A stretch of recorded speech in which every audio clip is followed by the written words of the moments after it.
So you know how to grow microgreens, but can you sell them? That's the key.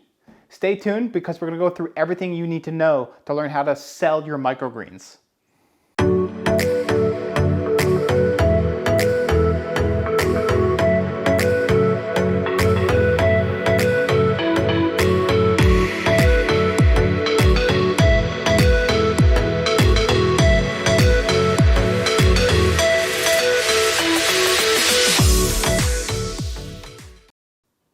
Hello everyone, welcome back. Today we're doing another business-oriented type video on how to sell your microgreens. Again, anybody can grow microgreens. Well, not anybody. I mean, it takes a little bit of practice, obviously, right? But obviously, there's more to having a business than just growing the product. What good is the product if you can't move it, right? So I wanted to go through a couple of things on all the key points of how to sell your product and talk about that business aspect. So the first thing I want to touch on today is farmers markets. And the farmers market is the gateway to your microgreen business, okay? It's very important to get into a farmers market as early as possible. Because what's great about farmers markets is you just grow anything, right? You don't need to necessarily have an order of X, Y, and Z. I don't need an order of broccoli and I don't need an order of radish. You just grow what you can, and if stuff fails, it's okay because it's not like somebody ordered it, right? As opposed to if I get into a restaurant early on and the restaurant says, oh, I need 3 trays of basil, and you grow 3 trays of basil, and you have something that went wrong because you weren't accustomed to growing and you haven't completely worked out all your kinks to growing basil. Well, what are you going to tell the restaurant? 2 weeks down the road, they're expecting a product and you can't deliver because you goofed on the crop. Farmers markets, you don't need to worry about that. You just grow an abundance of crop and you bring it to the farmers market, and whatever sells, sells, right? So that's the first key point about farmers markets. The second key point about farmers markets is, again, it's a gateway to clientele. Chefs go to farmers markets all the time. As well as getting customers for, home deliveries and such like things like that. We'll actually talk about in a few seconds here about how to actually engage those customers and get them to sign up for possible home deliveries, later on down the line. But first, let's go ahead and talk about how to get into a farmer's market. So the majority of you, it doesn't really matter if you're from the United States or another country.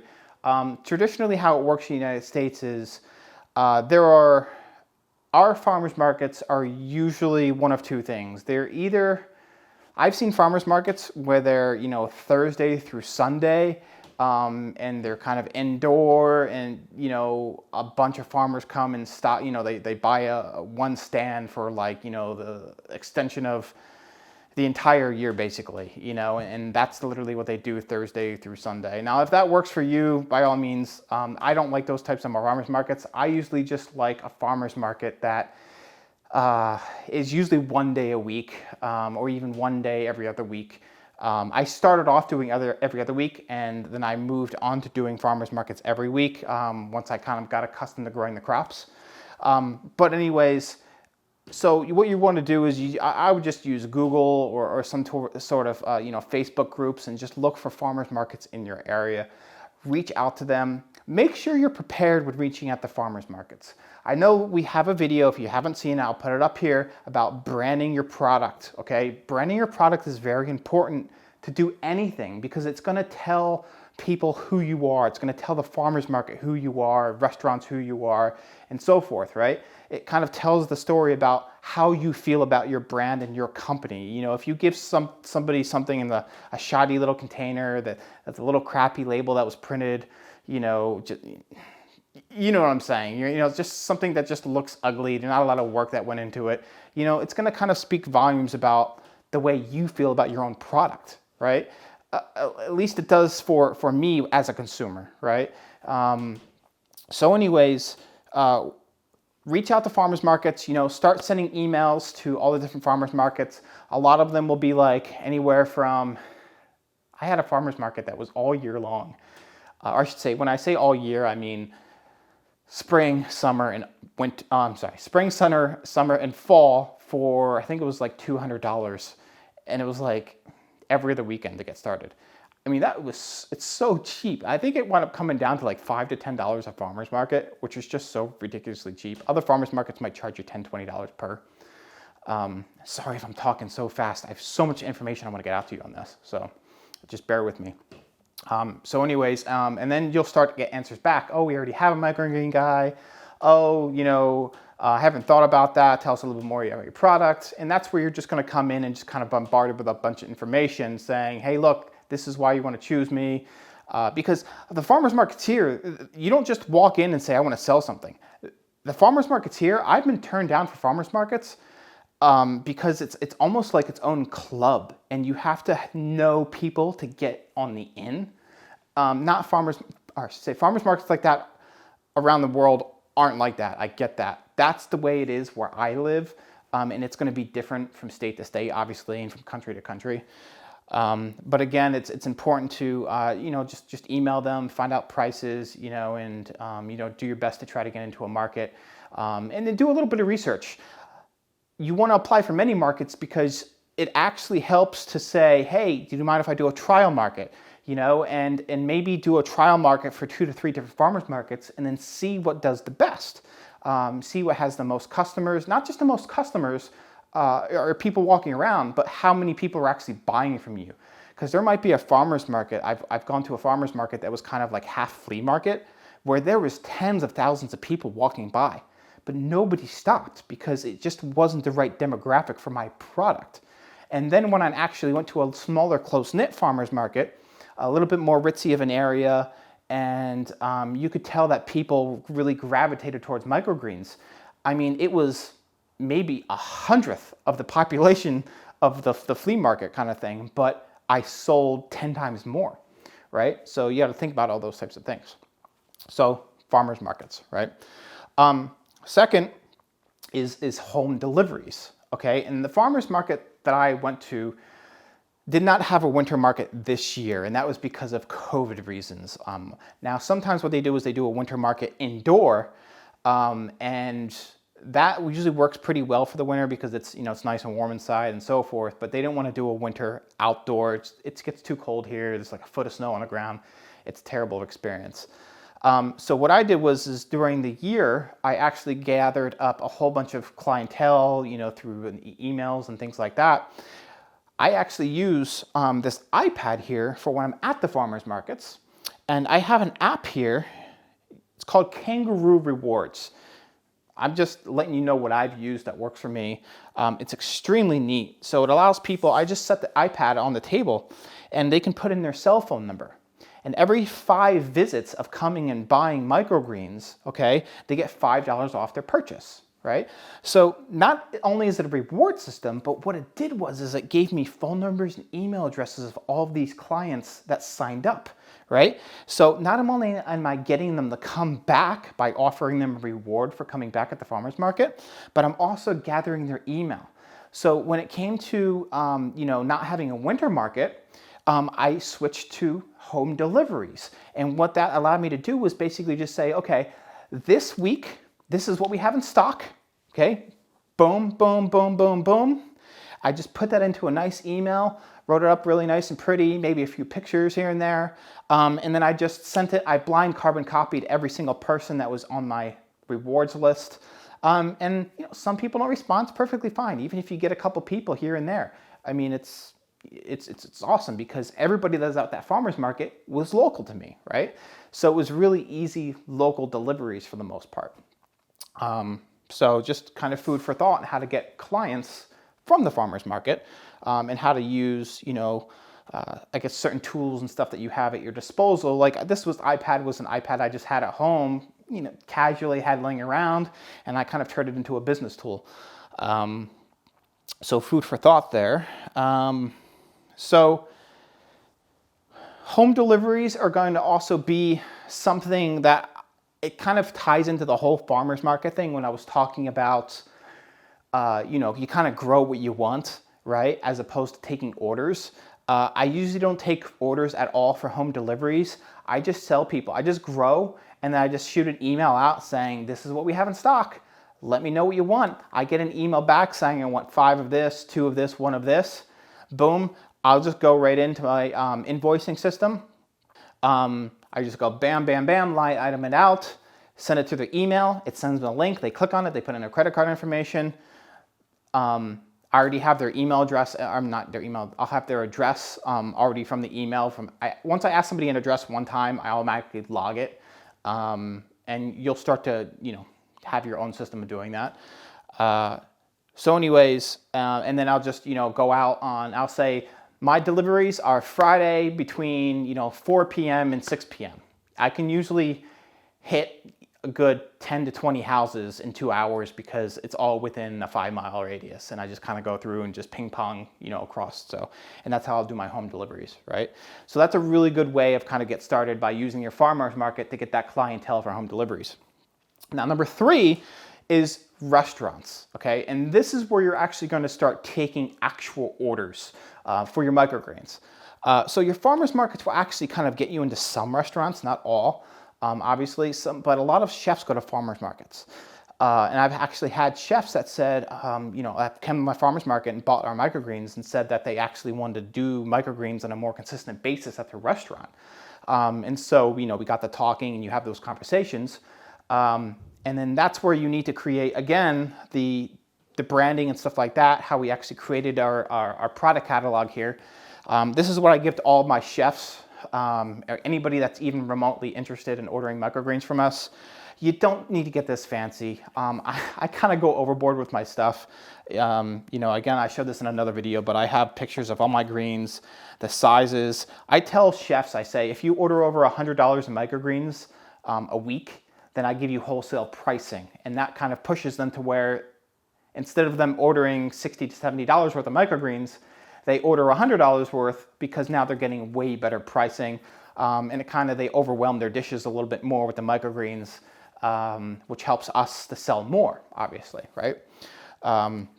So anyways, once you get into 1 or 2 restaurants through the use of your farmer's market, well, now you can actually use that for experience, not only experience, but you can also go to other restaurants, which we'll talk about in a second again, and kind of more say, hey, I do microgreens for restaurant X and restaurant Z, and they love us, right? And feel free to call them and ask them, you know what I mean? And you can actually use them as a reference as opposed to just going up to a restaurant and blindly walking in with a sample and saying, hi, I have a microgreen business. No, like you want experience behind you. You kind of want that resume, right? And again, that's why the farmer's market is such a gateway. It's that foundation tool to get that experience, I guess you can say. So anyways, like I was saying, this you don't need to go this far. But what I would have is I would at least have a 1-sheeter that says all the crops you grow, all the different prices. For restaurants, I really like to push selling as a tray rather than selling as an actual container. And then what I do is I actually go to the restaurant. For instance, I have cilantro here. A restaurant will say, okay, I want 2 trays of cilantro a week and a tray of rainbow chard, rainbow chard, I should say, right? And so I'll say, okay, each tray of microgreen is at least $20, right? So they're ordering 3 trays a week. It's $60 a week for 3 trays. And that's pretty cool because I don't have to package these at all. I take them off the shelf when they're done. And I actually deliver them a day before they're done too, to kind of give it more of that, you don't want to just give them a done crop on day 1 because they're going to be using these for the next few days, right? At the very minimum, sometimes even up to like 5, 6, 7 days, and they're going to be clipping these. So you don't want to give them a fully grown crop day 1. I'll actually give them a crop that's like ready to be done in like a day or 2. That way, by the time it gets to tomorrow or the day after, it'll be right in its prime, and then it'll last a little bit longer. Obviously, you don't want the crop to outgrow itself, basically, right? So anyways, and we'll push that. Now, we do sell some, they don't have room for the trays. They don't want to clip them. They just want a container. Perfectly fine. We sell containers to restaurants as well as the trays. But if we do the tray system, what I do is as soon as I go to drop off more trays, they already have my trays there, and they'll have them like washed. I literally just need to get home and sanitize my trays for the most part because they're like perfectly sparkling clean. They scrub them with soap and water for me. So there's so much time I save by not having to package it. I don't have to label it. I don't have to wash my tray for the most part, and all those types of things. So it's really beneficial to sell to restaurants in a full tray if you can. So, and then again, like we were talking about before, when getting into restaurants, I would say once you have like 2 or 3 restaurants under your belt, you will get, I can promise you will get restaurants and referrals to restaurants through your farmer's market. It'll just happen. It'll happen organically. And a lot of having a business, if you run a good business and you have a good product, customers will come to you organically. And that's why I emphasize so much on your branding and your product. I take so much pride in my product. Like if there's something the least bit wrong with my product, I refuse to sell it. My wife would be like, that looks fine. And I'll be like, no, it's like the container's too cloudy. It looks like it's wilting a little. No, pull it. I'll just pull it right off. I refuse to sell it because I have so much pride and I don't want to let the customer down. And I think when people buy my product, I think they see the quality of the product it is. And that's why I've been so, I don't want to say I've been so successful, but I feel like I've been successful, I guess you can say, since starting my business. When you have, like I was saying, a few restaurants under your belt, that's when you'll start to, what I do, don't just make samples for your restaurants and say, oh, okay, this whole week I'm growing nothing but samples. No, don't do that. Like it's kind of a waste. It's a waste of time, and you're gonna overload yourself, because if you do that, what'll happen is you'll go and deliver to like 20 restaurants, let's say, right? And either one of two, one, you're not making any money because you just gave out a ton of product. And 2, I'm telling you right now, your farmers markets, there are farmers markets that I sold out everything, right? But there are going to be farmers markets where that just doesn't happen. You don't sell out of your product, okay? And you're going to have sometimes 5 to 10 containers left over. So what I did was I took my farmers market leftovers, okay? And that's what I used for my samples for my restaurants, right? So I was never wasting product ever. It was just go to the farmer's market, bring a bunch of I'd say I started out bringing about 100 containers with me a week to a farmer's market. And I would sell anywhere from 80 to 90 of those containers. Sometimes sell out if I get lucky that day and have a really good day. But if I didn't, it was no big deal. Took those containers, kind of divvied it up a little bit, and went online, and I actually created a nice little list of restaurants in town that I thought would be,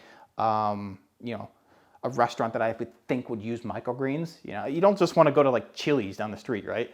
And that's another thing. We'll talk about corporate restaurants and stuff, but and then I would just deliver those directly to the restaurant. You walk in, you would say, hey, is your chef around, basically? I have some free samples for chef. Say that, I promise you they'll come out every time. Chefs love free samples, okay? It doesn't mean go overboard, okay? Again, we're just using leftovers from your farmer's market. But, give them your business card, give them the one-sheeter, tell them, oh, I do, restaurant, X and Y. I've done farmer's market for quite some time. We're doing really well. We really believe in our product. We do our best to really create a quality product. You just kind of talk to them a little bit, ask them about their restaurant. Oh, I've eaten here before, and I just think that microgreens would be awesome with your product. It would look great. It tastes great. It's all those types of things, and just kind of talk to the chef a little bit and say, go ahead and try these out, see what you think, and here's my card if you need me, and so forth. Go home. Leave them be for like 2 weeks. I've either A, had chef call me the next day, or B, I've never even heard back.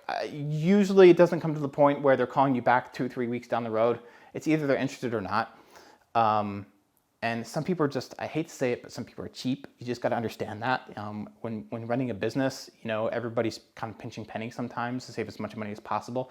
And even though that's a good product that would go really well in their dish, they just don't look at it as it's making them extra money. And I hate to say it, but you have to understand that reality of behind, certain business owners, right? So you don't want to, I guess, push them too hard. So give them space is what I'm saying, right? I would say if you had somebody that was somewhat engaging with you, you're going to tell right away the chefs that are engaging, and there are chefs that are just kind of like, okay, thanks. Yeah, we'll try it out. Those aren't the type of people that you're going to probably go back to, because you could tell right off the bat that there was no connection, there was no chemistry there. But then there are other chefs where you walk in and they're just like, oh wow, this is going to be great. And if they have that enthusiasm, those are the ones you make mental notes of. Go home and write their name down, whatever it is. Come back in a week or two. And if you need to bring another sample to them, say, hey, I saw that you were really excited. I was wondering how you liked them. Get their input and so forth. And it's going to turn into sales, And, you don't need to worry about getting 20 restaurants to be successful. When I was at about 5 restaurants, I was actually doing very well. I was doing a couple $100 a week just from restaurants alone, just from like 5 restaurants. I mean, that's insanely successful to me. You know what I mean? That's a couple $100 a week just from restaurants alone. So, you're probably talking close to, $3,000 a month just from a small handful of restaurants, right? So again, don't feel like, oh my God, what am I going to do? I have this business and I need 10 restaurants, 20 restaurants to succeed. No, that's not true. You don't need that many restaurants to start off with. You're going to do just fine. Restaurants bring in really good money, and it's very steady income that you can kind of rely on week to week when, planning. When you obviously grow and get bigger, you're gonna have to plan certain things. Okay, I'm gonna need, seed by this week. I'm gonna need my medium and my coir by this week. I have to order more. Then I have to order more containers on this week. You kind of need to plan all that stuff out as your business starts to grow a little bit more. You'd be surprised how many, you don't really need to get that big before you have to start planning like that. Before you know it, you're going to be like, oh my God, I'm running out of containers. I feel like every month I'm running out of containers, and you're having to order a couple $100 in containers, a month, or courier or whatever it is, right? So now I just buy everything in bulk. But to buy everything in bulk, it took me a while because, I had $1,000 in profits. Okay, well, I'm going to buy $1,000 in courier to buy it in bulk and let it sit in a room. And now I have this big pile of courier. You know what I mean? But now I get the profit off of that for the next, year, let's say, right? And I did the same thing with seed. I have seed piled up in a closet, and so forth, where I bought thousands of dollars in seed, I bought thousands of dollars in core, and I used all my profits. So it didn't look like I was making money, but my capital of my company was kind of growing. All of these things that I had in order to expand my business were growing, which allowed me to get to a point where, oh wow, okay, now I don't need to buy anything because I've bought so much of it, and now I can just kind of cash in on all the profit for a while and so forth. The other thing I want to touch base on with restaurants is, there's a difference between a corporate restaurant and kind of a mom and pa, one restaurant, right? So I was saying, a Chili's or an Olive Garden or something like that, you're not going to waste your time in those type of restaurants, okay? You're going to focus on the more mom and pa restaurants that are kind of more, I'm not going to say higher end, but they take pride in their food, right? Where that business it's being run by one person. One person's making all the decisions, right, for that restaurant. Those are the type of restaurants you want to try to get into, because those are the ones that are going to say yes to you. If you walk into an Olive Garden, they're going to look at you like all their stuff is already ordered, for them. The chefs don't even do any of the ordering. It's just, oh, we're out of stuff, or every week an X amount of product comes in, usually from somewhere, some state, 10 states away, or something along that line. They don't do any of that. So don't worry about corporate chain type of restaurants, especially as a smaller microgreen business. So I just wanted to mention that too. Kind of rambling on here. I know we're talking about how to sell your microgreens. So, and the last thing I wanted to talk about here before we go is supermarkets. Okay, and I say this for last because I'm not a huge fan of supermarkets. I tried a supermarket. I I've heard horror stories of people going to supermarkets. A supermarket is basically, it's real estate, right? It's basically what it comes down to. The person that you would talk to at a supermarket is basically the produce manager. The produce manager does all the ordering of produce, right? So that would be microgreens included. You would obviously stay away from corporate chains, such as like Whole Foods. You can get into them, but you need a very large business. If you're watching this video, you're probably well beyond me if you're thinking about getting into something like Whole Foods, okay? There are other very small local grocery stores that a lot of people have that you could probably very easily get into and sell your microgreens in, okay? Again, but the problem is that it's real estate, and they charge an arm and a leg. They take about 50% off the top of what you're selling, and at the same time, if anything doesn't sell, you take that hit, not them, right? So let's say that I give them, during a course of a week, let's say that I give them 20 containers, just to use numbers here. I give the grocery store 20 containers of microgreens, okay? And normally I would sell them for $6 a pop. Now, the grocery store is automatically taking $3. So now I'm only getting $3 per container. So 3 times 20, now I'm looking at $60. Now let's say that 3 don't sell, okay? So that's another 3, that's 7. So now I'm at, I'm sorry, doing math here in my head, 53 bucks. So over the course of a week, I sold 20 containers for 53 bucks. Not to mention all the work that went into it, the product that I use, the packaging, the labeling, everything. I'm sorry, but 20 containers of microgreens for 53 bucks just does not cut it at all. I think in order to do supermarkets, you have to be a very big establishment in order for you to really succeed in a supermarket, to where you're collecting all the crumbs, right? When you're a small business, like when you're growing microgreens, you're not really worried about collecting all the little crumbs because you're not big enough to do that. You're really focusing on where you can make the most money as quickly as possible in order to succeed. When you're doing like these grocery stores, I'm telling you right now, it's not worth your time or money to get into these grocery stores. So that's why I kind of wanted to touch base on supermarkets, because I know some of you are probably thinking, what about a supermarket? And I've heard a lot of horror stories about people in supermarkets and stuff like that. So, anyways, that's pretty much it. I know it's a lot of information. I hope I answered any of the questions that you might have lingering in your head. I kind of have a list here of everything I want to touch base on and everything, but it's so much information. So please, if you have any questions at all, leave them below in a comment box. I love scrolling through the comments and answering questions and helping people out. If there's anything you thought I might have missed, I'll try to touch on it. But other than that, we hope to see you soon for some more grows and some more business videos. And I really hope you enjoyed this as much as I enjoyed, talking to you. So anyways, we'll see you soon. Bye-bye. Hello everyone, Peter here from Princeton Microgreens. I hope you enjoyed this video. If you did, go ahead and hit that thumbs up button and subscribe. Also, if you have any ideas, suggestions, or questions, feel free to leave them below in the comment box. We'll see you soon. Bye-bye.